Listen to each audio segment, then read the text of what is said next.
Severe winter weather has caused the driver to pull over on the eastbound lane of the I-80. Oh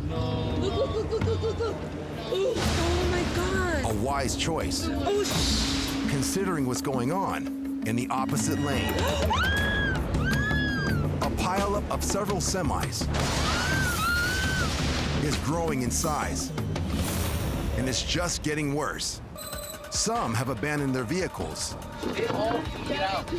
Others are still trapped among the wreckage as more trucks barrel in, both small and massive.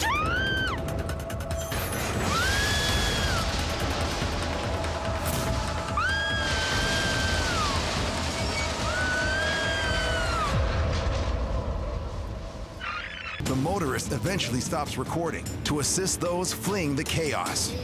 They should call. They should call.